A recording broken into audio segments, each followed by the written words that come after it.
lo llamamos incidencia y populismo chavista en el sistema institucional venezolano, y la verdad es que es un tema bastante amplio, pero creo que lo interesante sería tratar de especificar a qué nos referimos con populismo, para que no usemos el término quizás a la ligera, y también con institucionalidad, cómo ha sido afectada la institucionalidad y cómo se puede reconstruir, y eh, cómo fortalecer la institucionalidad dentro de un contexto populista.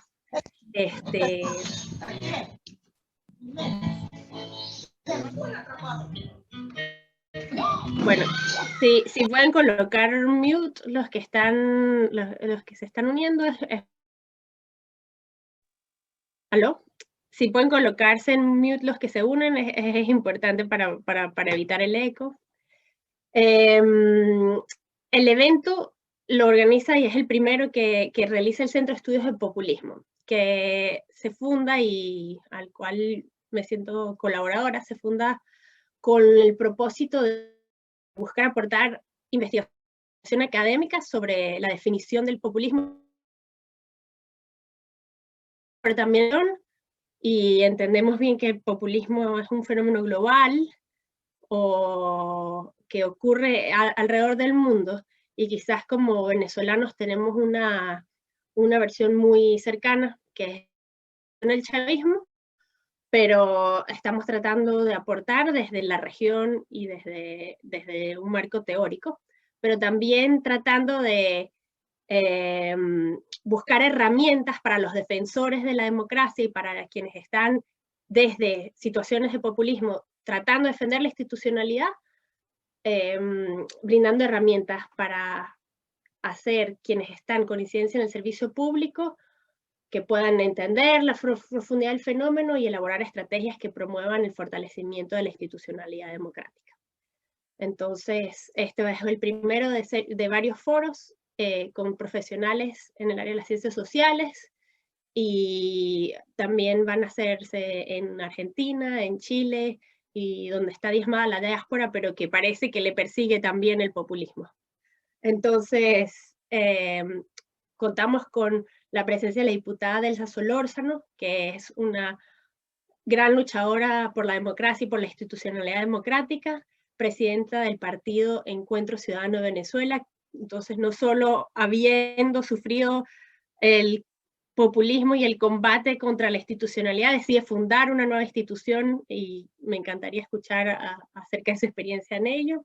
Presidenta de la Comisión Especial de Justicia y Paz de la Asamblea Nacional, y abogada y defensora de derechos humanos. Emerson Cabaña le seguirá en el foro, es sociólogo de la Universidad Central de Venezuela y es quien inspira este evento, fundador del Centro de Estudios de Populismo. Y Francisco Calderón, sociólogo también de la Universidad Central de Venezuela y con máster de análisis político de la Universidad Complutense. No me quiero prolongar mucho, pero quiero dar la palabra a la diputada Delsa Solórzano, para que nos exprese su opinión sobre cómo el chavismo, en su expresión de populismo, ha afectado a la institucionalidad y cómo ha sido, en su experiencia, la formación de institucionalidad nueva, democrática, en este marco. Gracias. Ay, gracias. Te quería pedir si es posible que coloquen como coanfitrión a Iván Piquel, Iván con Y, que es mi jefe de comunicaciones, porfa. Por supuesto, ya lo hago. Gracias. A ver, yo creo que para entender al populismo al chavismo como populismo, lo primero que tenemos es que dejar como claras las bases de lo que comúnmente se entiende como populismo. Siendo que hay populismo de izquierda y populismo de derecha, y que de repente muchísima gente ni siquiera alcanza a comprender si eso es tal vez una teoría o una doctrina ideológica. Creo que debe quedar claro que el populismo es simplemente un modo de gobierno que pretende ser simplemente popular para ganar el favor de de la gente, entendiendo, por cierto, a los habitantes de un país como pueblo y no como ciudadanos. Y yo creo que eso es súper importante, porque un pueblo no es más que una masa de gente vacía de derechos y de deberes. Entonces, entendiendo esto como pueblo, pues, que por cierto es una expresión que utilizan de manera constante, y esa venta, por llamarlo de algún modo, de ideas que puedan ser populares, pueden incluso estar en contra de la institucionalidad. Entonces es común ver o escuchar cosas como que tiene que haber un nuevo orden constitucional, vamos a modificar la constitución, generalmente cuando llegan al poder valiéndose de yo vengo del pueblo y por tanto soy el vocero del pueblo, pretendiendo distinguir entre una élite y un grupo de personas que no pertenecen a esa élite y que han estado a lo largo del tiempo tal vez disminuidas en el ejercicio de sus derechos, etcétera. Y ojo, cuando hablamos de élite, uno puede ir automáticamente en gobiernos que se asocian a las izquierdas, y resulta que no necesariamente es así. Puede haber un populismo de derecha, porque tú te puedes valer. Por ejemplo, se habla de que el neonazismo en Alemania también de alguna manera puede llegar a ser populista, porque tratan de decir lo que las masas quieren, y entonces esas masas que las pueden hacer pensar que han sido poco escuchadas por los gobiernos. En el caso del régimen chavista, él surge justamente atacando la institucionalidad que había en Venezuela. Yo no digo que esa institucionalidad haya sido buena o mala, no la estoy calificando, pero había una institucionalidad, y para tratar de darle respuesta a una nación que sin duda alguna estaba en caminos de buscar un cambio político o una ruptura del bipartidismo, cosa que veníamos viendo cuando uno analiza la historia contemporánea de nuestro país. Uno puede ver que en efecto ya había como un interés de la gente en romper el bipartidismo, con una altísima votación en su momento por Andrés Velázquez, ¿no? Y luego gana, de hecho, Caldera con lo que se llamó el chiripero, no gana con los partidos tradicionales. Entonces ya había como una vocación de la gente de romper con el esquema bipartidista que se había impuesto en el país a raíz del pacto de Punto Fijo. Entonces, yo creo que hay dos hitos que son súper importantes que nosotros tenemos que analizar. El primero de ellos, cuando Chávez da el golpe de Estado, hay un discurso importantísimo de Rafael Caldera en el Congreso venezolano, donde él dice palabras más, palabras menos. Usted no le puede pedir a un ciudadano, a una persona, que defienda la democracia cuando tiene hambre. Eso llevó a Caldera, ese discurso de ese día, a ser presidente a posteriori. Y entonces resulta que sin darnos cuenta dijimos, bueno, o democracia o hambre, como que si las cosas no fueran de la mano, sin entender que no están divorciadas y que por el contrario, para que usted no tenga hambre, con todo lo que el hambre, y podemos hablar de eso, significa, tiene que haber democracia, porque eso significa seguridad jurídica, producción interna, etc. Entonces yo siento que eso fue un discurso absolutamente populista, que de hecho lo llevó a ganar la presidencia de la República en democracia, ojo, valiéndose completamente del sistema democrático, ¿no? Cosa que, bueno, es plausible, porque bueno, usted se somete a un proceso electoral y usted gana o usted pierde. En este caso, el doctor Caldera gana la elección, pero luego viene un periodo, el periodo de Chávez, donde él, pues bueno, es indultado, etcétera. ¿Y cómo llega Chávez al poder? Chávez llega al poder acabando discursivamente con la institucionalidad, a la norma constitucional, como la panacea a los problemas que atravesaba Venezuela en ese momento, con lo cual, en efecto, se vale de una premisa fundamental que señalamos al principio de muchos populistas, que es: ofrezco lo popular aun cuando esto afecte a la democracia o la institucionalidad. Entonces, ¿qué nos dijeron? Esa institucionalidad hay que acabarla. Acabaron con, por ejemplo, el financiamiento de los partidos políticos y, a ver, acabar con el financiamiento de los partidos políticos significaba acabar con los partidos políticos y no nos estábamos dando cuenta de que sin partidos políticos no hay democracia, porque en la lucha que pueden dar los partidos políticos en democracia o en regímenes dictatoriales como el nuestro, está la base de la alternancia en el poder. Entonces, era acabar con los partidos políticos que son una institución, y tú lo decías muy bien al principio cuando me presentaba, que nosotros hemos fundado una institución, así vemos nosotros Encuentro Ciudadano y así vemos a las organizaciones políticas. Entonces, esa institucionalidad que en su momento atacaron es la que de alguna manera se ha ido quebrantando a lo largo de estas más de 2 décadas. Luego le cambiaron el nombre a todas las instituciones. Yo siempre digo que eso fue una revolución más nominal que otra cosa. Cambiaron las estructuras de las instituciones y a lo largo del tiempo fueron minando cada una de ellas, transformándolas en otra cosa. El Poder Judicial fue sustituido por personas acólitas al régimen chavo-madurista. Vimos un cambio súper importante, hay que destacarlo, en el año 1999 en el Ministerio Público, cuando ingresa un grupo de fiscales nuevos a esa institución que llamaba fiscales auxiliares, cuyo requisito para ingresar era que fueran militantes del socialismo, con lo cual acaba la meritocracia. Luego vimos un proceso a través del cual Chávez destituye a los empleados de PDVSA con un pito en televisión y mucha gente lo aplaudió en aquel momento porque PDVSA es del pueblo y porque el pueblo le tenía que llegar la gotica de petróleo a su casa y porque la meritocracia no era más que una excusa para cerrarles las puertas de la industria petrolera a Juan Bimba.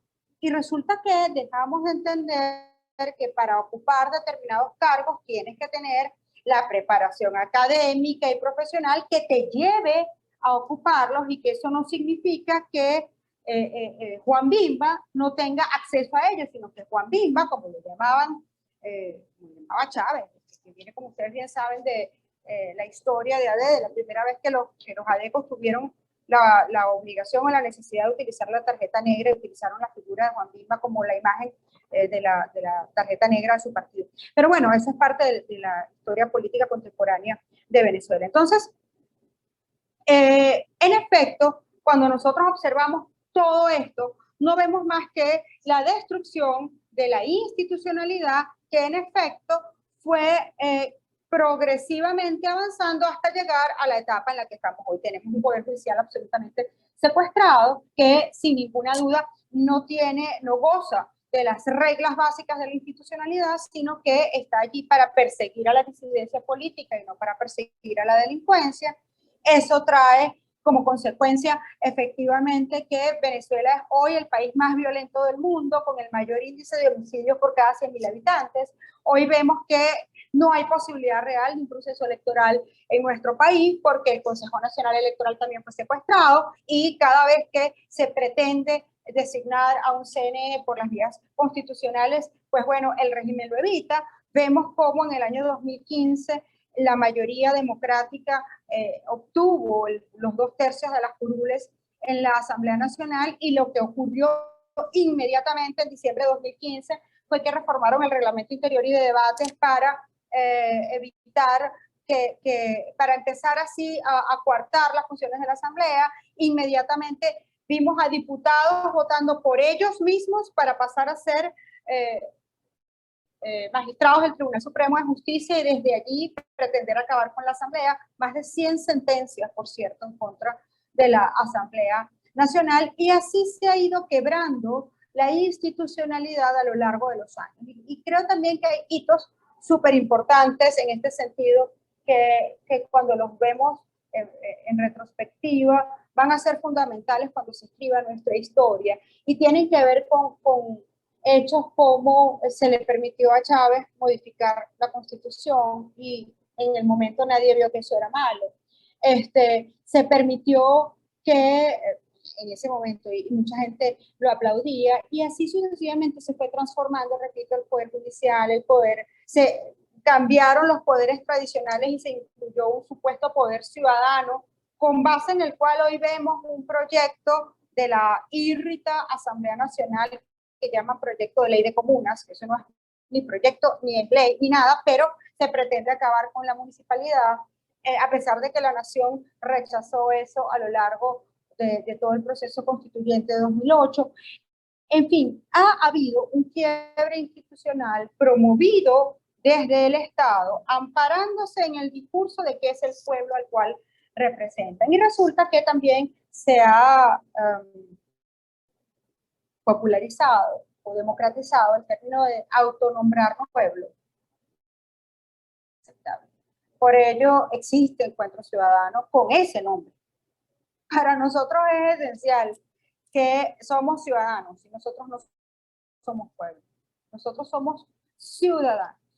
Somos personas cargadas de derechos y cargadas de deberes y tratamos de cumplirlos todos. Y uno de los retos que tenemos nosotros en el partido es que nuestra nación deje de estar constituida simplemente por pueblo y pasemos todos a ser ciudadanos, no importa de qué color sea tu piel, si es morenita como yo, o si es rubia de ojos azules, con los dientes rubios y los ojos rubios, como dice Rubén Blades en una canción. No importa de qué color sea tu piel, no importa cuáles sean tus preferencias sexuales, no importa cuánto dinero tengas en la cuenta de banco, que evidentemente aquí solamente los enchufados tienen plata en la cuenta de banco, no importa quién seas, tú debes ser un ciudadano. Y un ciudadano tiene derechos que el Estado tiene la obligación de garantizar. Y por ello Encuentro es también un partido de derechos humanos.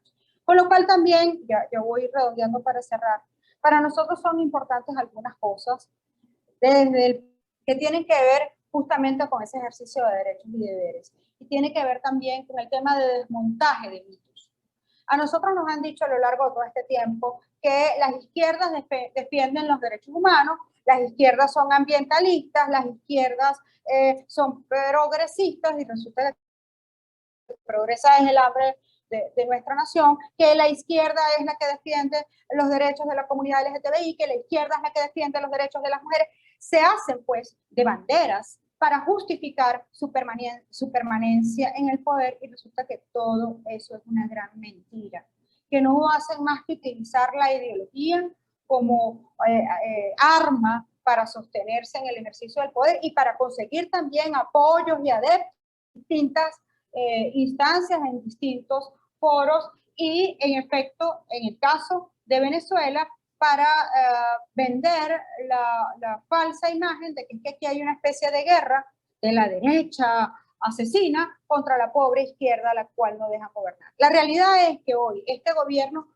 populista, dictatorial, responsable de graves crímenes de lesa humanidad, no defiende los derechos de las minorías, no defiende los derechos de las mujeres, al contrario, los viola de manera constante. No hay una ley, eso para nosotros esto en el partido es fundamental, no hay una ley, no hay nada que proteja los derechos de la comunidad LGTBI. No la hay, no lo hay, esa es la realidad.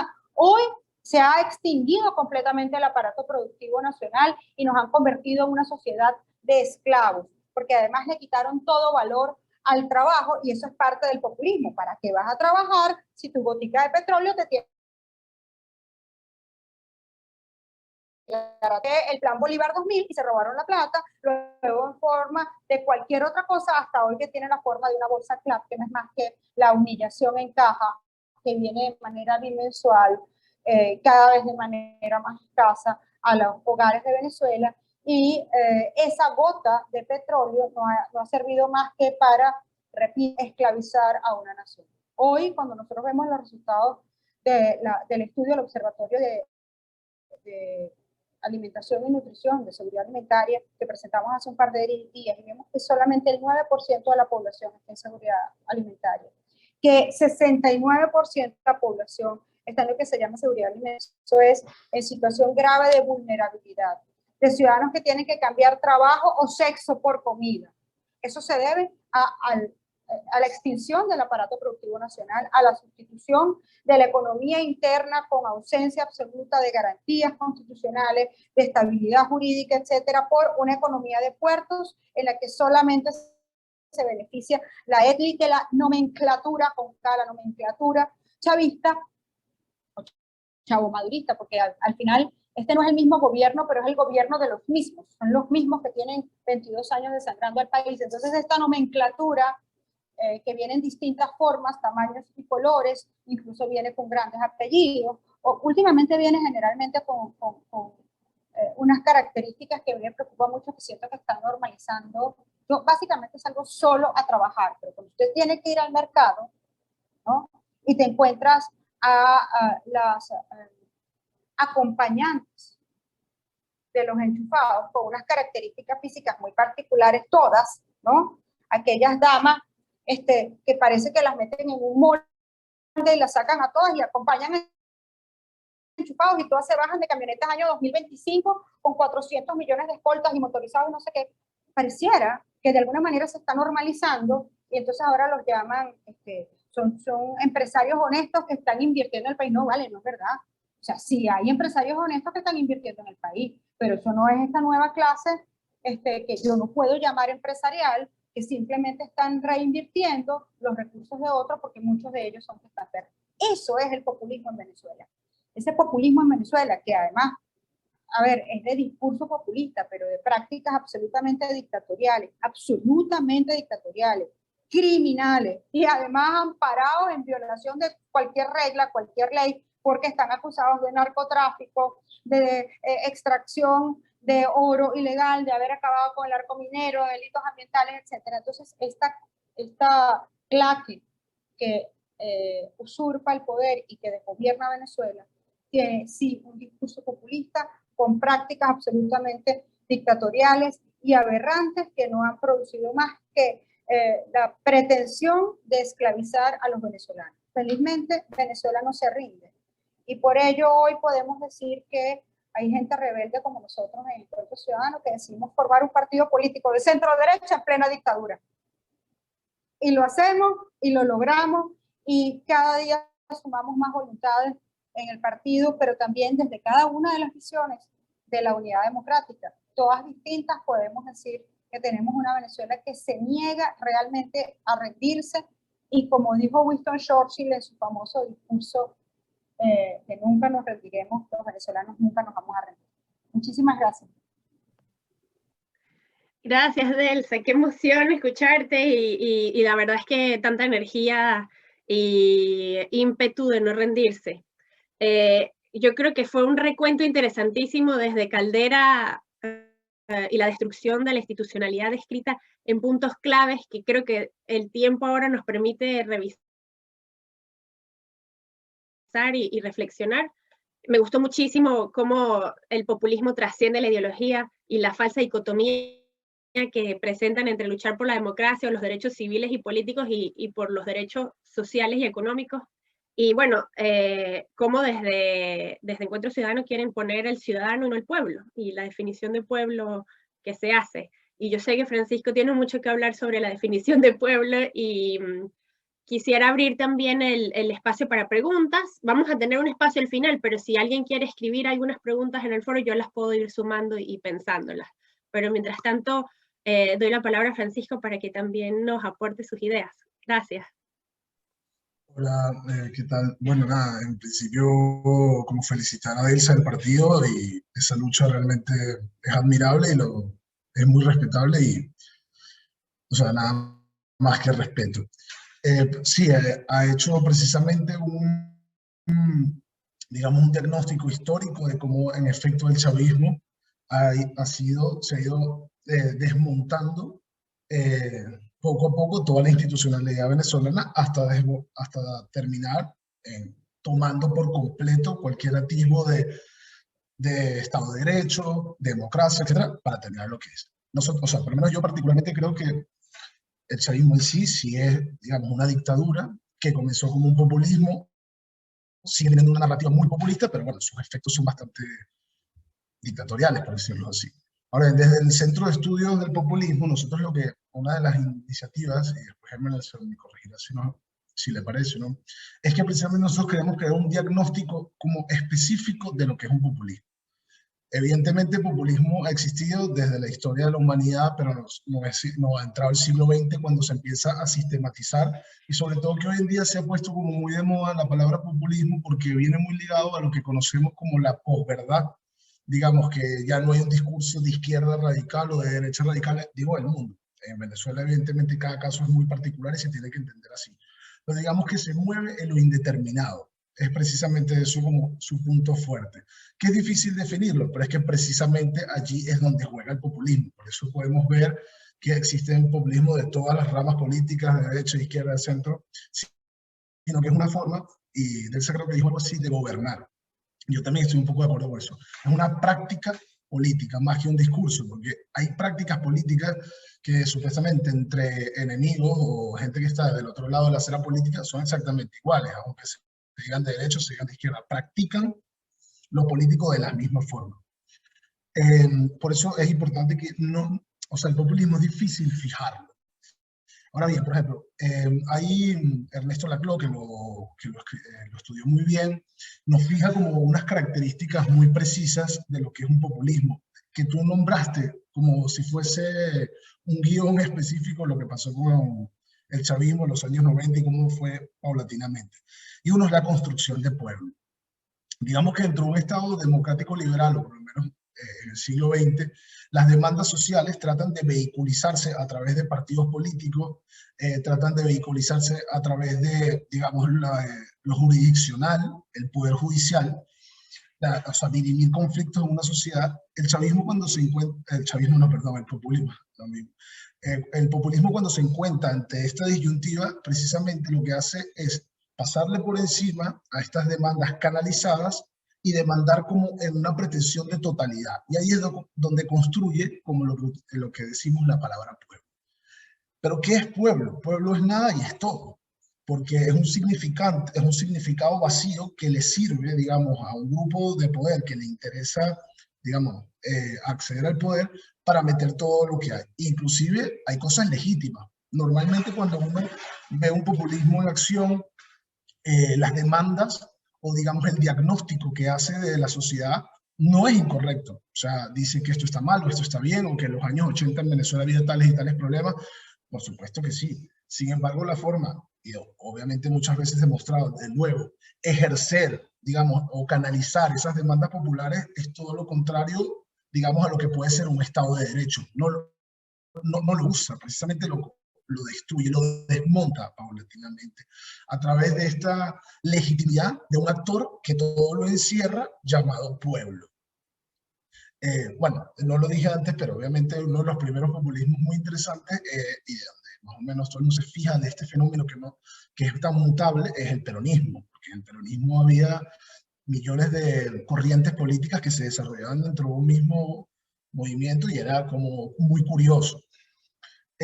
Luego, obviamente, aparte de esta construcción, digamos, hegemónica de pueblo que solamente ellos determinan qué es y qué no es, obviamente lo que sigue es una dislocación, ellos y nosotros. Una dislocación que también tiene que ver mucho con formas que había hecho el fascismo y también el comunismo de los enemigos externos e internos.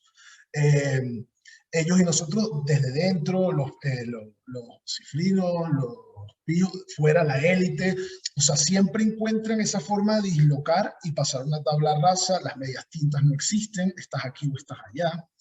Y obviamente eso se traduce en lo que vengo diciendo, que es una de las premisas que había como pensado para preparar, que es su antiinstitucionalidad.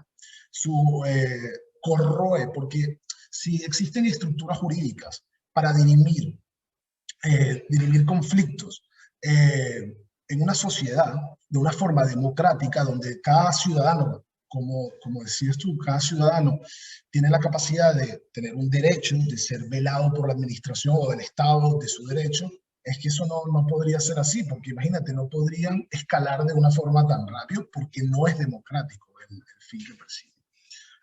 Obviamente siempre, otra de las cosas particulares que siempre existe, como muchos otros fenómenos, es que siempre parte de una crisis, de una emergencia, de un basta ya, ¿no? también es nominalista, que lo dijo la diputada con respecto al chavismo, y que es un fenómeno que ocurre en Venezuela muy profundo, que es el tema de la nominación. Una capacidad de nominar y poner nombres y cambiar, y etcétera, etcétera, como ir cambiando estas identidades a que todo esté bañado dentro de su propia lógica. Otro de los temas interesantes que habría que estudiar mucho, porque es muy importante, hoy en día es el manejo de las tecnologías y de los TICs, de las redes, etcétera, etcétera, porque por ejemplo en Italia, Berlusconi, que también es un hito del populismo, ellos lo investigaban como lo que se llamaba el telepopulismo, que Berlusconi hizo un uso, bueno, Chávez obviamente también, de la televisión y de esa conexión directa y legítima entre ese actor pueblo que es etéreo, que no forma parte, que no está transversalizado por la justicia, por un montón de un pacto social, etcétera, es como un mensaje directo entre el líder y su pueblo. Esa es otra de los, digamos, de las legitimidades que encuentra el populismo. En Venezuela, por ejemplo, una de las sacralidades que hizo el chavismo también como para crear unas mitologías dentro de su narrativa fue el culto a Bolívar, por ejemplo, una imagen sacrígena. Y yo iba a hablar brevemente porque quería dar como estos puntos de lo que era, de lo que los populismos normalmente se manifiestan, que son una construcción de pueblo como, digamos, totalitaria, una pretensión de totalidad en todo su discurso, una dislocación entre ellos y nosotros, esta afectividad directa con el líder, obviamente antiinstitucionalidad, normalmente enmarcado en lo que es en una crisis o en una emergencia social, es nominalista, y luego este uso de las tecnologías. Una de las pretensiones que nosotros tenemos puesto es que esto se dice rápido, por ejemplo, en un foro, y parece un poco sencillo, pero vemos en Europa del Este, en partes de Europa, en Marine Le Pen en Francia, podemos verlo hasta, puedes identificarlo hasta como Bolsonaro, como mucha gente dentro del mundo, que hoy en día esta forma de hacer política, esta práctica, que también está muy vinculada al conflicto, es permanente. Es permanente. Y uno conoce gente que en teoría es demócrata y tal, pero parece como no darse cuenta que todos siguen un guión muy específico. Es que es un guión mandado a hacer. Entonces, en la divulgación de cómo tú puedes reconocer un fenómeno que, independientemente de las razones que esgrima, se observa sus posturas con respecto a estos puntos, es lo que yo creo que debería ser el objeto de centros de estudios del populismo como este, de poder divulgar, de reconoce este fenómeno, no es porque hay gente que dice, no, es que es de derecha, no, es que es de izquierda, es que yo soy izquierda, no es de derecha. No tiene que ver tanto con esto, tiene que ver en la forma en que se practica la política, en el desprecio absoluto por el debido proceso, etcétera, etcétera. Entonces, estos puntos son puntos que son de divulgación, los que había dicho eso. Y bueno, y por último, para ir cerrando, yo iba a ser un poco breve, me gustaría recordar que la única forma que nosotros podemos combatir cuando uno ve tantos fenómenos políticos o tratas de definirlos y ves todo digamos, las consecuencias terribles que han tenido, ¿cómo podemos combatirlo? Obviamente hay millones de formas, pero yo siempre pienso que el Estado de Derecho, apegarse digamos, al Estado de Derecho, la separación de poderes, aunque sea la nominación de un Estado liberal clásico, por ejemplo, el populismo es una forma de combatirlo muy específica.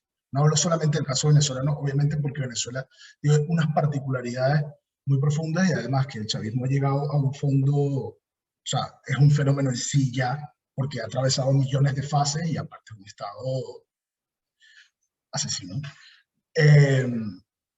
Entonces, precisamente lo del Estado de Derecho como uno de los puntos. Identificar, diagnosticar, divulgar sobre este tipo de comportamiento sistemático y sobre todo lo de ser ciudadano y apegarse a un Estado de Derecho. Y bueno, si quieren ahora le puedo dar el pase a mi compañero Emerson, bueno, no sé si ya yo final. Yo sí quiero justamente como que me gusta resumir las ideas de cada orador y tratar de ponerlas un poquito yo creo que Delsa nos explicó la historia en Venezuela de cómo surge el populismo y además una experiencia casi vivencial de cómo ella ha estado combatiendo en cada punto la desinstitucionalidad. Y Francisco se fue a un plano más teórico para decir, bueno, en el mundo, cuando observamos este fenómeno, qué cosas podemos conseguir, la pretensión de totalidad, la definición de pueblo, ellos contra nosotros, el uso de las tecnologías y un desprecio por el debido proceso, que fue con lo que terminaste. Y sé que Emerson nos va a ilustrar un poco más sobre el populismo y además siendo el fundador del centro, tiene muchas ideas sobre no solo qué es este fenómeno, sino qué podemos hacer, porque ya estamos en esta situación, lo vivimos, lo experimentamos, lo sabemos distinguir, qué herramientas podemos tener para combatirlo cuando no existe realmente un Estado de Derecho o cuando el Estado de Derecho está tan erosionado. Y con esa introducción te dejo la palabra, Emerson. Bueno, buenas tardes. Quiero comenzar, por supuesto, felicitando a la diputada Delsa Solórzano y a todos los miembros del partido, el cual fundó recientemente, porque como bien lo han dicho, fundar un partido político en las condiciones actuales que se encuentra Venezuela, y más cuando asumen una ideología que es totalmente adversa a la que el chavismo dice sostener, es algo totalmente admirable y que vale, por supuesto, nuestro reconocimiento por ese acto. Agradecer también al resto de mis compañeros que están acá y a todos los asistentes a este primer evento del Centro de Estudio del Populismo. Yo quisiera comenzar mezclando un poco o haciendo o señalando la relación que puede existir entre el populismo y la práctica populista y el tema de los derechos humanos, que además es una bandera de la diputada Delsa Solórzano. Y es que los derechos humanos, teóricamente, están para garantizar que todas las personas sean iguales ante la ley y puedan también ser iguales ante los beneficios que un Estado pueda otorgarle a sus ciudadanos. El populismo es totalmente contrario a esta base de los derechos humanos, porque el populismo justamente hace esa discriminación entre tener un pueblo verdadero, un pueblo construido según la práctica de mezclar las identidades populares que se identifican con el líder o el proyecto populista, y ese pueblo, esa masa disponible siempre va a tener muchísima más prioridad a la hora de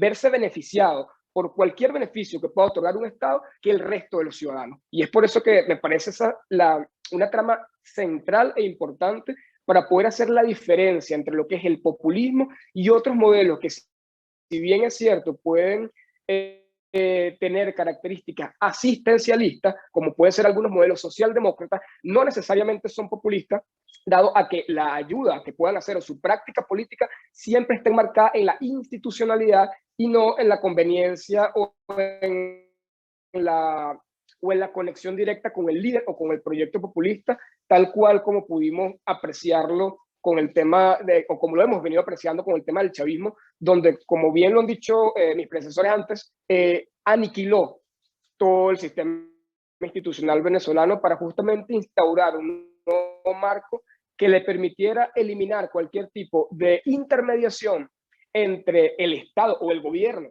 en este caso, y el resto de la población. Yo quiero avanzar en mi intervención hablando de algo que habló la diputada Delsa Solórzano y relacionado al interés que existía en esa Venezuela de finales de los 80 y principios de los 90 con romper lo que era el tema del bipartidismo. Y yo creo que esa crisis que se venía generando en Venezuela, digamos, durante el gobierno de Carlos Andrés Pérez, cuando él intentó introducir algunos cambios sociopolíticos, socioeconómicos en el país, y que venían, por supuesto, siendo la continuación de algunas políticas que no podían dar respuesta a los ciudadanos. En los anteriores gobiernos bipartidistas hay una molestia importante de parte de la población y eso se fue o se convirtió en un impasse político que el chavismo supo aprovechar para poder construir ese pueblo, esa masa disponible que terminó llevándolo al poder y que por supuesto le dio las herramientas para poder, o le dio el poder necesario para que ellos luego pudieran instalar su proyecto político, que ha derivado o ha mutado desde una práctica populista hasta un gobierno que hoy día somete a un país por vías criminales sin ningún tipo de regulación institucional, salvo las instituciones que ellos han creado, que no son instituciones democráticas, o al menos de la democracia liberal, sino que son algunos aparatos u organizaciones encargadas de hacer más sólido la permanencia de ellos en el poder. Y en el sentido de esto, quisiera también tocar algunas precondiciones básicas, de las cuales también nos habla Ernesto Laclau, para poder conformar el populismo. Y estas son 3 precondiciones básicas, que es la formación de una frontera interna antagónica que va a dividir ese pueblo bueno, ese pueblo noble, ese pueblo ligado o mezclado a los intereses del líder populista y el resto de la ciudadanía. En el caso del chavismo, nosotros vimos como históricamente ellos utilizaron diversos calificativos, pero más allá de calificativos, intentaron colocar una barrera muy importante entre lo que era la población chavista, usualmente reconocida como las personas más humildes a nivel de discurso, y las personas que, digamos, podían pertenecer más a la clase media, incluso personas de los sectores populares que adversaban al chavismo desde siempre, eran catalogados incluso como pitiyanquis, como, le hablo, digamos, haciendo referencia a este tipo de discurso que hacía el chavismo, lamebotas del imperio, lamebotas de los capitalistas, etc. Entonces allí siempre se formó esa diferencia, que incluso no era necesario que tú tuvieras muchísimo dinero, a pesar de que no lo tuvieras, pero no apoyabas al chavismo, inmediatamente entonces clasificabas como ese antipueblo, como ese no pueblo, no merecedor, por supuesto, de los beneficios que un Estado, en el caso del Estado venezolano, brindaba durante los años del gobierno de Hugo Chávez. Luego, tenemos el tema de la articulación equivalencial de las demandas. Durante ese impasse político ocurrido en Venezuela, o que se dio en Venezuela a finales de los 80 y principios de los 90, evidentemente había muchas demandas no resueltas, muchas aspiraciones no resueltas. Y el chavismo supo, a través del discurso y de la acción populista, poder aglomerar todas estas demandas, por supuesto, prometiendo la solución de sus problemas, prometiendo un nuevo sistema institucional del país que iba a estar orientado a exaltar a ese pueblo, y por supuesto consiguió el apoyo de esta masa disponible que estaba allí esperando tal vez que existiera o que surgiera algún líder o proyecto que hiciera conexión, dado el desgaste que había con el sistema político imperante hasta el momento en Venezuela. Y ese periodo histórico que fue desde el golpe, desde el Caracazo, golpe de Estado, y luego, bueno, el tema del discurso Caldera, luego cómo Caldera accedió al poder a través de múltiples partidos, principalmente de izquierda. Eso todo generó un caldo de cultivo idóneo para el surgimiento de un sistema populista que terminó siendo, por supuesto, el chavismo. Y el tercero, que va ligado a esto último que he dicho, que es la creación de un sistema estable de significación, que no es más que la creación o la solidificación de un proyecto político. Y yo creo que esto es importante ver o analizar las cartas o los documentos que Hugo Chávez escribió desde la cárcel de Yare cuando estuvo allí recluido después del golpe de Estado, porque justamente él hablaba en esos documentos, que por supuesto están todos pueden tener acceso a ellos a través de internet, él hablaba de la necesidad y de que el chavismo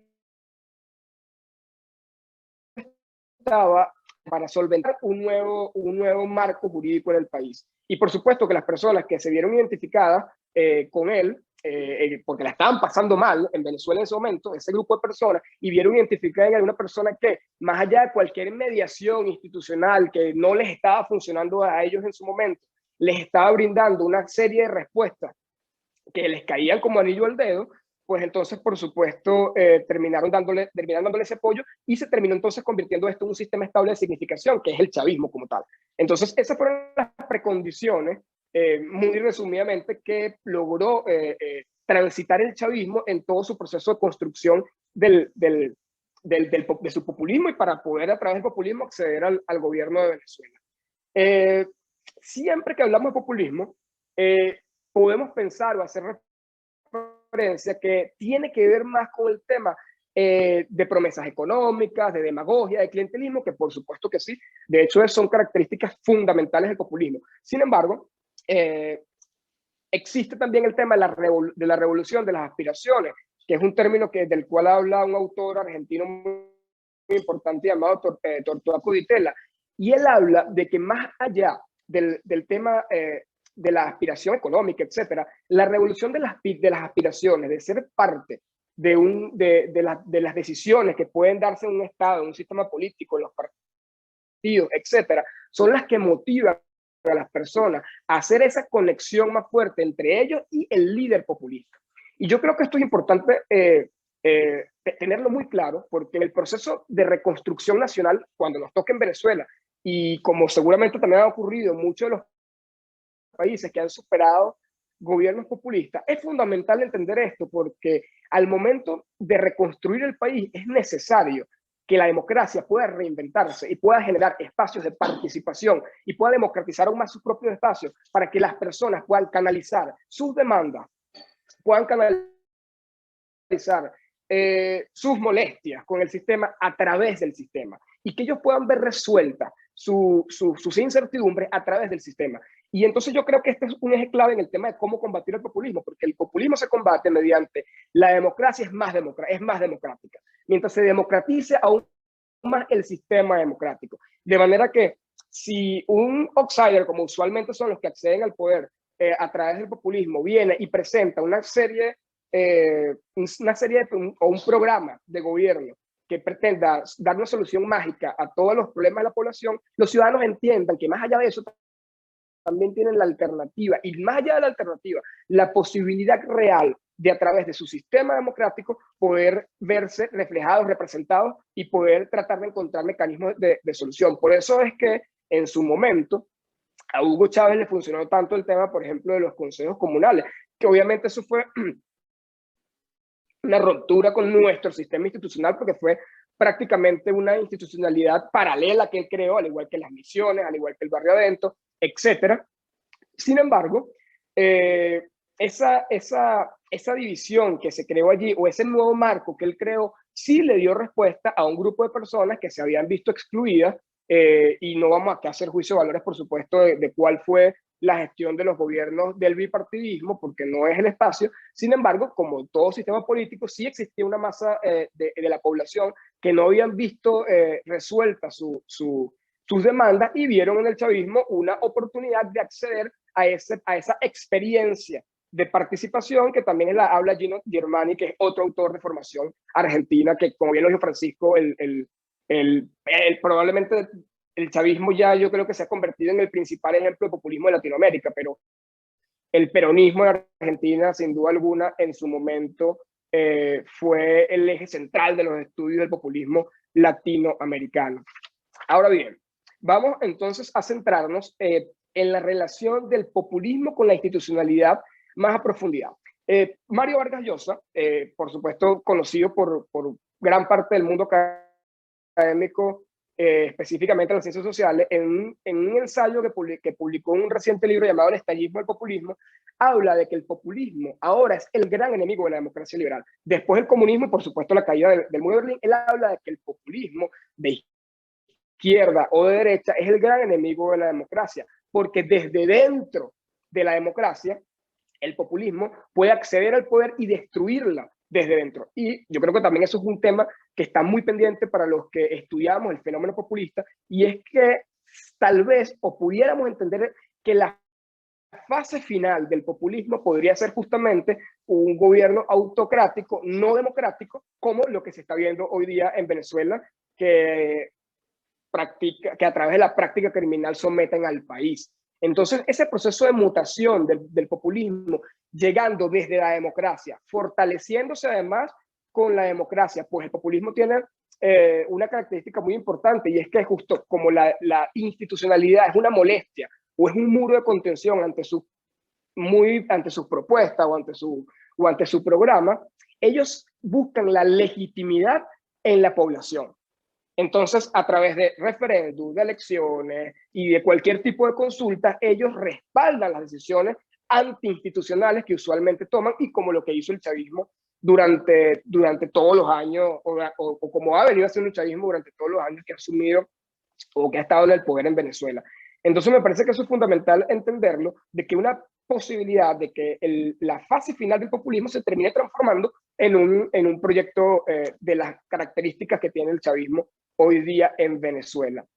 Para el populista, cualquier sistema o cualquier mediación entre la institucionalidad, bien sea la institucionalidad del Estado, los partidos políticos, organizaciones no gubernamentales, lo que sea, si existe algo que intermedie la relación entre el líder populista, entre en este caso, por supuesto, que esté en el gobierno de un determinado país, y la población, eso ya es una molestia. Y el populismo necesita generar generar las condiciones para que esa relación sea directamente, sin intermediación, entre el líder populista y la población.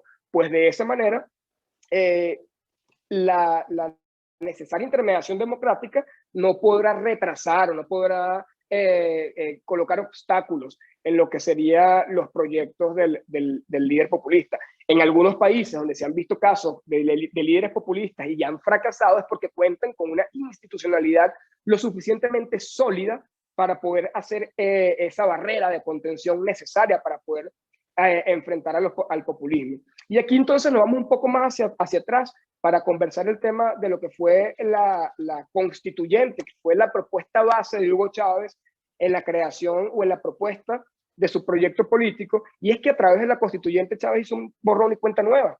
La institucionalidad existente, que por supuesto él accedió al poder a través de ella, era una molestia para la intención que él tenía o para la pretensión que él tenía de instaurar su proyecto político en Venezuela. Y es por eso que él entonces, amparado en la legítima aspiración de la gente de tener una mejor calidad de vida, o al menos de ese pueblo que él construyó, entonces él creó esta nueva constitución a través de la constituyente de inicios de su gobierno, y a través de allí lo que se ha venido dando en Venezuela es un proceso de constante mutación, porque incluso esa misma institución nueva que se creó a partir de la propuesta chavista le ponía incluso muros de contención al propio chavismo.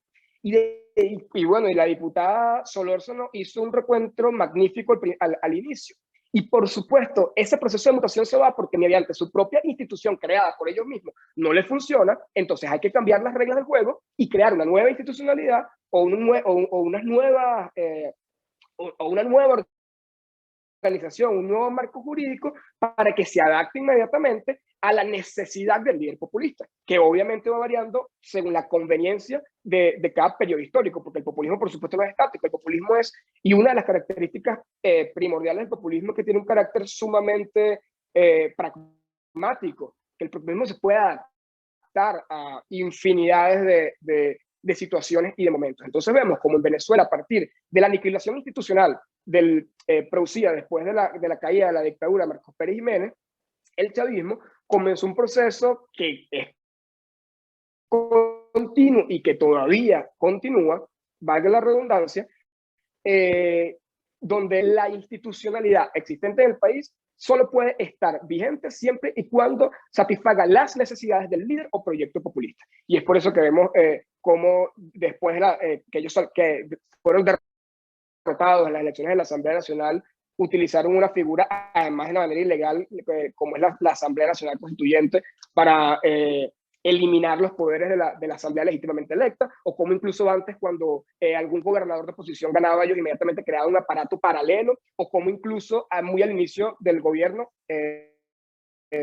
ellos crearon el Plan Bolívar 2000, que no era más que un megaplan que se encargaba de múltiples aspectos de la vida cotidiana del venezolano, que ya habían instituciones en el país que se encargaban de eso, pero no, el chavismo apartó esa institucionalidad y, por supuesto, generó esa conexión directa. Y también lo vimos también con el tema de Barrio Adentro, donde crearon un sistema de salud paralelo, o en general con todo el tema de las misiones. Entonces, bueno, grosso modo eso es el populismo.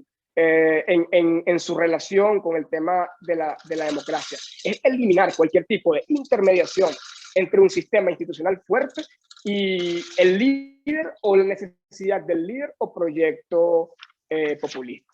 Bueno, básicamente esas eran las ideas que yo quería traer muy brevemente acá, y por supuesto quedar a la orden para si alguien tiene alguna iniciativa y si los miembros del partido político Encuentro Ciudadano en el futuro, por supuesto, quieren que ahondemos más a profundidad alguna de estas características o el tema del populismo, nosotros desde nuestra recién creada organización estamos más que a la orden para colaborar con ustedes.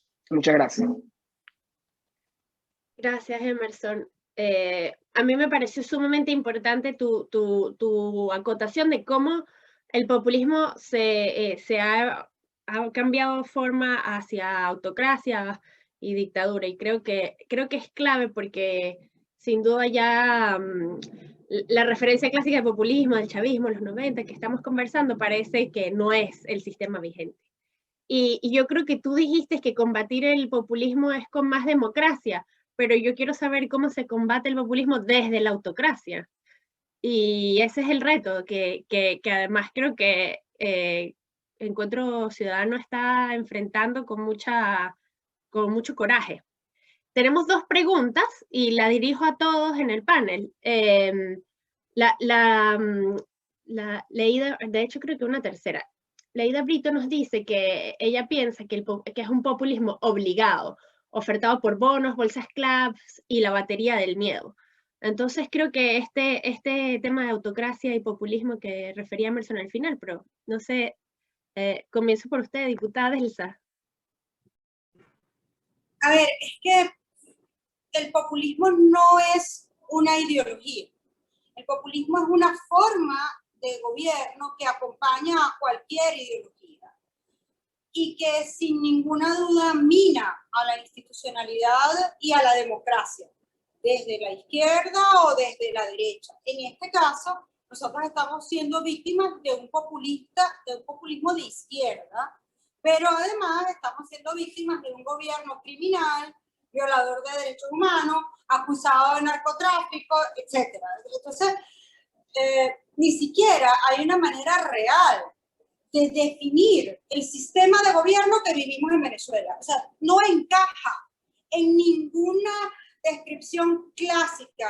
O sea, a quienes nos gusta leer, buscan en los 7 millones de libros que tienen en la biblioteca, no hay descripción real para lo que vivimos en Venezuela. No la hay. Entonces, lo que sí es claro es la utilización del populismo como discurso y como método de sostenibilidad en el país, más allá de que lo que verdaderamente lo sostiene son las bayonetas, ¿no? Pero de cara a la gente y de cara incluso a algunos foros internacionales donde aún son recibidos o defendidos, y no me refiero al foro de Sao Paulo, por ejemplo, sino que todavía ves algunos gobiernos en el mundo que se atreven a seguir respaldando a Maduro, muy pocos, es cierto, muy pocos occidentales, es cierto, pero todavía los hay, y uno dice, bueno, puede haber un tema de complicidad económica o financiera o corrupta, lo que sea,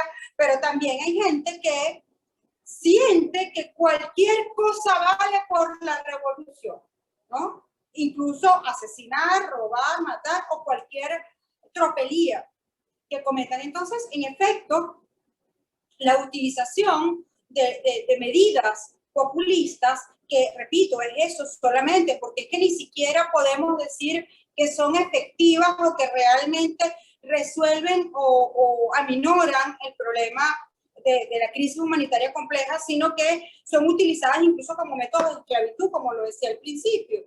Si tú te atreves a levantar la voz, o si tú te atreves a ser retratado, mira, nosotros acabamos de vivir con la consulta popular los efectos del populismo. ¿Qué pasó en la consulta? cuando nosotros vemos la enorme cantidad de participaciones digitales que hay, de gente que vive en Venezuela, eso tiene una razón.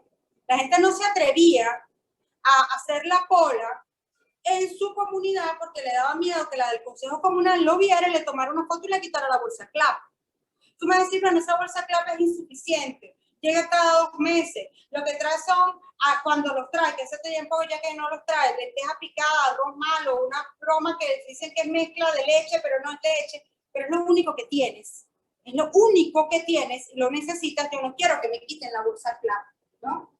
Entonces, la utilización, pues, de ese discurso populista los ayuda a ellos a sostenerse en el poder, pero además también eso no solamente se refiere a cómo atiendo, entre comillas, al pueblo, entre comillas, sino que va incluso más allá. La generación ficticia de guerras es una guerra económica. Guerra económica. ¿Cuál guerra económica? Acabaste con el aparato productivo nacional, confiscaste empresas. Vemos, por ejemplo, cuando tú recorres el país, en el estado portuguesa. El estado portuguesa era conocido como el granero de Venezuela. El estado donde más se sembraba arroz en el país. Expropiaron, ellos lo llaman expropiación, pero realmente son confiscaciones. Las empresas productoras de arroz, ahora nadie produce allí y en efecto acabaste con el aparato productivo nacional. O en Guárico, Tucupido, el estado Guárico, era el granero de Guárico, por la enorme cantidad de producción de algunos cereales allí, pero entonces tampoco se está produciendo allí. Llegó un momento, por ejemplo, cuando en la época de Chávez, era más barato traer un pollo de Brasil o de Bolivia que producir o criar pollos en Venezuela. Entonces, ¿qué pasó? Que muchos productores de pollo decidieron, no, mira, mejor no sigo en esto porque voy a quebrar y mejor lo traigo. Y así, y yo, ojo, yo no creo que esto haya sido ingenuo. Yo creo que todo esto obedeció a un plan verdadero para acabar con la economía de Venezuela, porque en la medida en que tú no das garantías económicas, y por eso nosotros sí creemos en la libre empresa, y nosotros sí creemos en la necesidad de tener seguridad jurídica para los empresarios, y nosotros sí creemos en que, a ver, si eso es así, pues usted tiene un derecho a tener un trabajador que tenga un salario digno, que se compadezca con lo que trabaja, y entonces así todo el mundo progresa de verdad. No puede ser criterio del progresismo de izquierda que no sirve para nada, ¿no? Entonces, pues bueno, esas teorías populistas que estos aplican demasiado bien, porque para eso sí sirven y tienen a los mejores maestros, a los cubanos, no han llevado más que a pretender tener una sociedad de esclavos que felizmente, más allá de que hay una realidad, nosotros no hemos logrado la libertad en Venezuela. No lo hemos logrado. Y no lo hemos logrado porque estamos enfrentando a todo el poder armamentista del Estado.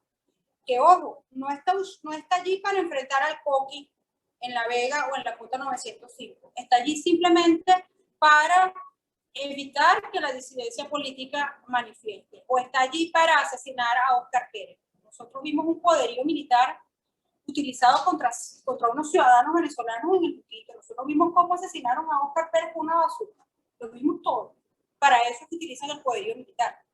No para combatir a la delincuencia, porque al final parece que todos son los mismos.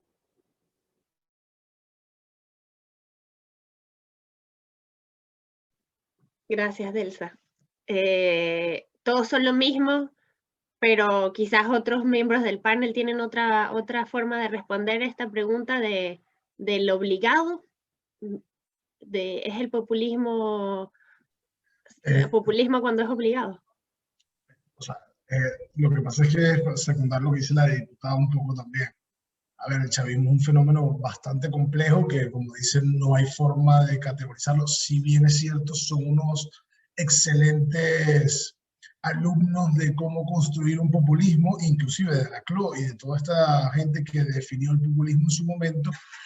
Sin embargo, el chavismo en Venezuela es muy complejo. Primero porque, por ejemplo, podríamos decir hoy en día que es una corporación criminal, más allá de un gobierno. O sea, el chavismo tiene conexiones con el narcotráfico, con la extracción minera, es una mafia transnacional que tiene unas implicaciones que no sabemos muy bien, porque tampoco hay gente que las pueda investigar porque lo mata. O sea, qué relación tiene el chavismo con la gente de México, por ejemplo, cómo funciona ese movimiento en el Caribe de drogas, y el chavismo se mueve ahí. Y eso, o sea, el populismo existe, pero es que el chavismo no solamente es populista, el chavismo se ha convertido en una mafia en el norte del Caribe.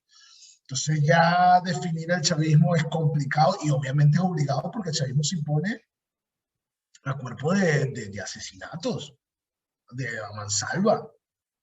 Todos nosotros, por mucho que podemos hablar ahorita teóricamente de qué es el populismo, todos nosotros somos venezolanos y hemos vivido en Venezuela y sabemos qué es Venezuela. Y sabemos que el chavismo se baja de una camioneta con una 9 milímetros y mata a la gente.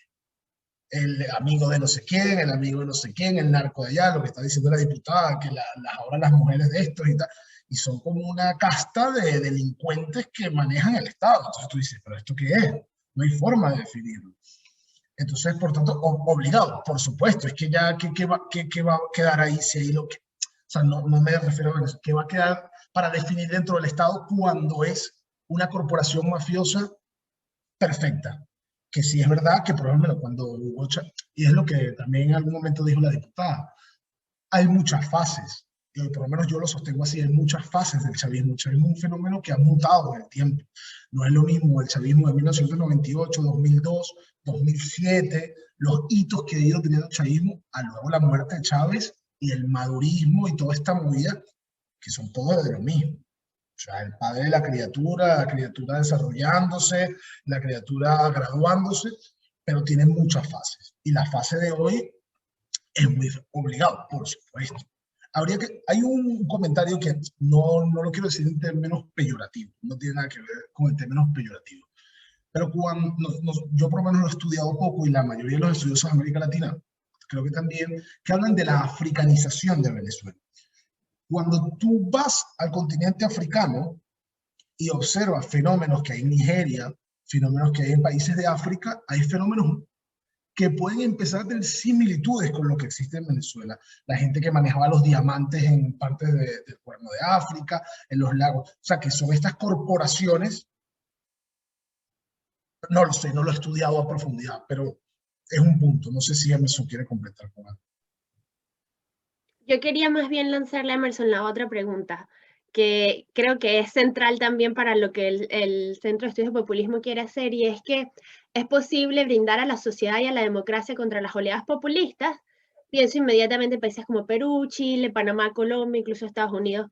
Y creo, le añado yo a mí como a la pregunta, que quizás el rol del Centro de Estudios de Populismo pudiese ser justamente esto de conseguir que nuestros aliados internacionales realmente no confundan el problema que tenemos en Venezuela y el régimen dictatorial con un simple populismo que que utiliza ciertas herramientas de disuasión y que todavía tiene cierto arraigo popular, sino que realmente entender el concepto, apoyar a que la región no lo sufra y apoyar a que la comunidad internacional esté más informada. No sé, Emerson, te dejo así como un propósito para el centro de estudios. Sí, bueno, yo también quisiera responder, por supuesto, esto y hacer referencia a lo que me habías dicho anteriormente, de cómo también abordar el tema de enfrentar el populismo, del fortalecimiento democrático, incluso en un país como Venezuela, con las características que ya la diputada Delsa y Francisco han mencionado. Y yo creo que la mejor manera de hacerlo es justamente hacer lo que está haciendo Encuentro Ciudadano, lo que están haciendo el resto de los partidos democráticos venezolanos, lo que están haciendo las ONG, y es brindar espacios democráticos donde se muestre cómo debería ser el funcionamiento de una institución democrática a la gente, y que la gente se pueda involucrar en ello, y que la gente no se le olvide sobre todo qué es la democracia y cómo la democracia puede mejorar su vida y puede ser mejor que lo que está gobernando hoy día en Venezuela. Yo creo que esa es una labor fundamental de resistencia política a través de mostrar la democracia fuerte, de mostrar instituciones a pesar de estar en la situación más adversa, son instituciones democráticas y que funcionan de una manera institucional.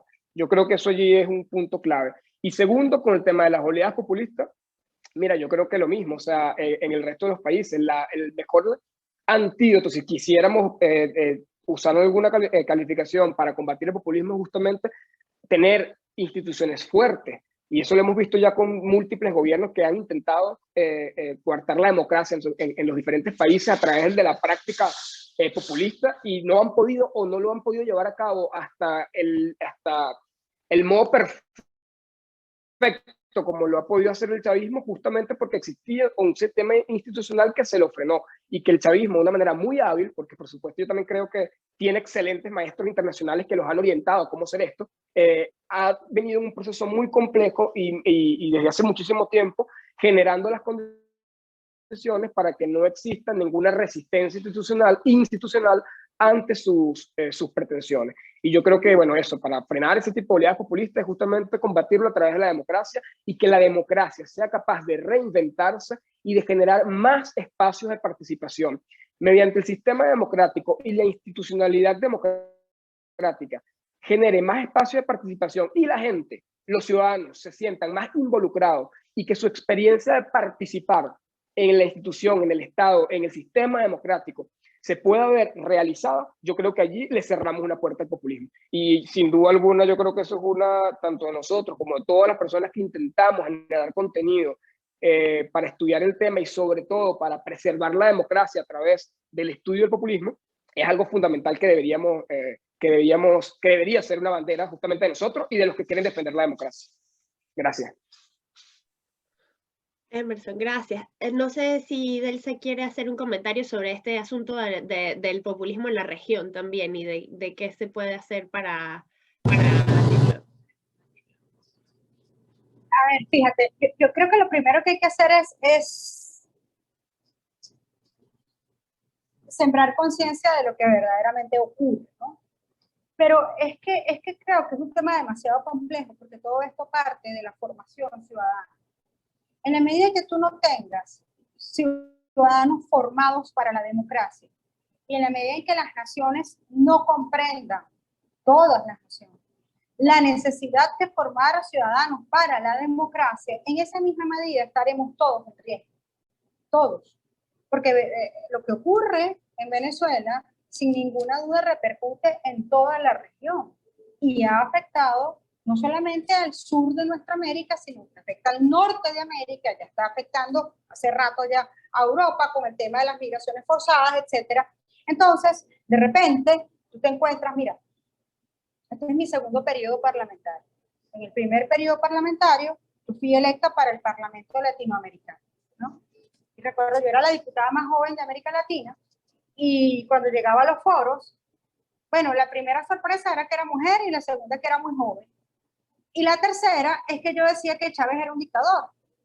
Estoy hablando del periodo pasado, el periodo de 2010. Yo llegaba a los foros y decía, Chávez era dictador, y todo el mundo me decía, ay, pobrecita la muchacha, ya está loca. Literal, o sea, no estoy exagerando con lo que estoy diciendo. Entonces todo el mundo decía, no. Y después, a ver, cuando comenzábamos a hablar de la violación de derechos humanos, de lo que estaba ocurriendo en el país, fue un trabajo de concientización. De verdad, créanme, o sea, ese respaldo de la comunidad internacional que tenemos hoy, de más de 64 países que dicen que en Venezuela hay una dictadura, etcétera, eso no fue porque un día se levantaron, abrieron el periódico y ay, como que hay dictadura en Venezuela. Así no fue la cosa. O sea, esto ha sido un trabajo de muchísimos años.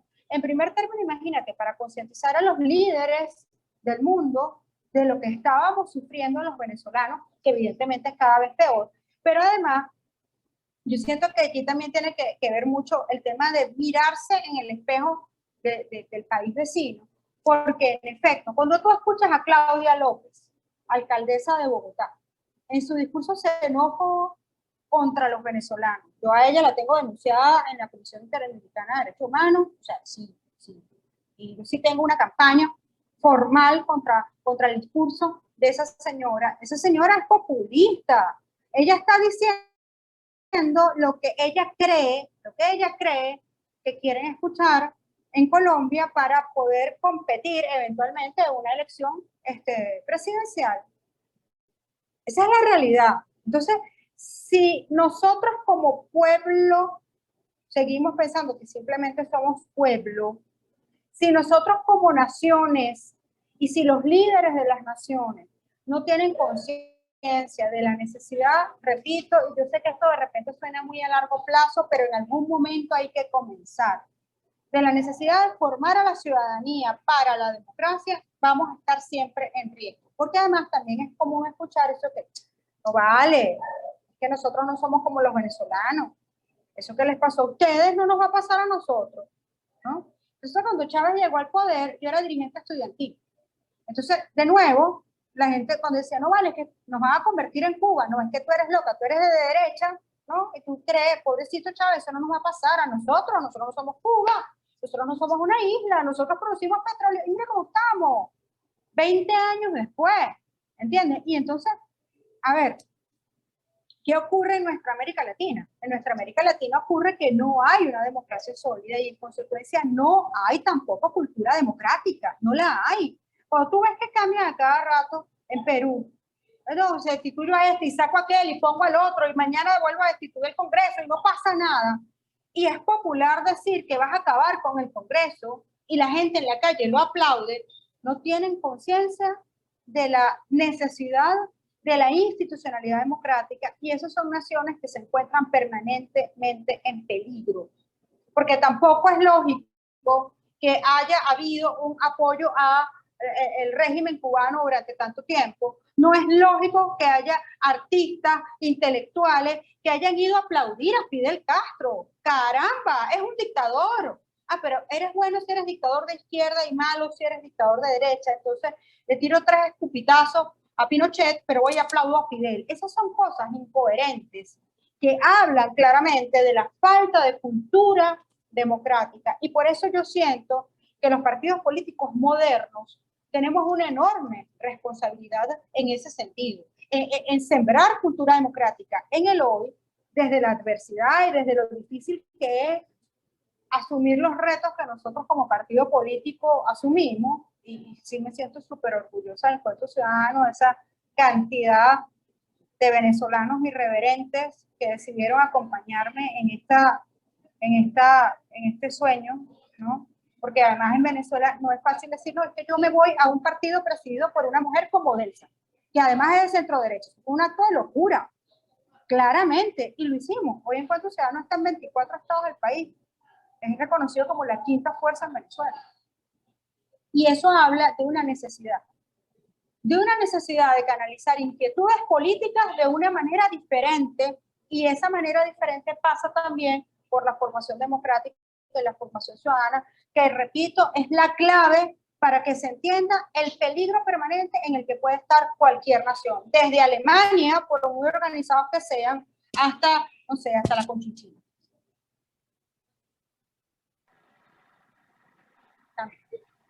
Gracias, Delsa. Yo creo que es exactamente las palabras de cierre que yo estaba esperando, y que vamos a darle a Delsa aquí la oportunidad de cierre, porque yo creo que nos dejas una tarea, y es que seamos todos unos replicadores del mensaje de la importancia de la democracia, de la institucionalidad y de lo que es ser ciudadanos, que es tomar nuestros derechos y realmente entenderlos, hacer con ellos, y nuestros deberes también, por cierto.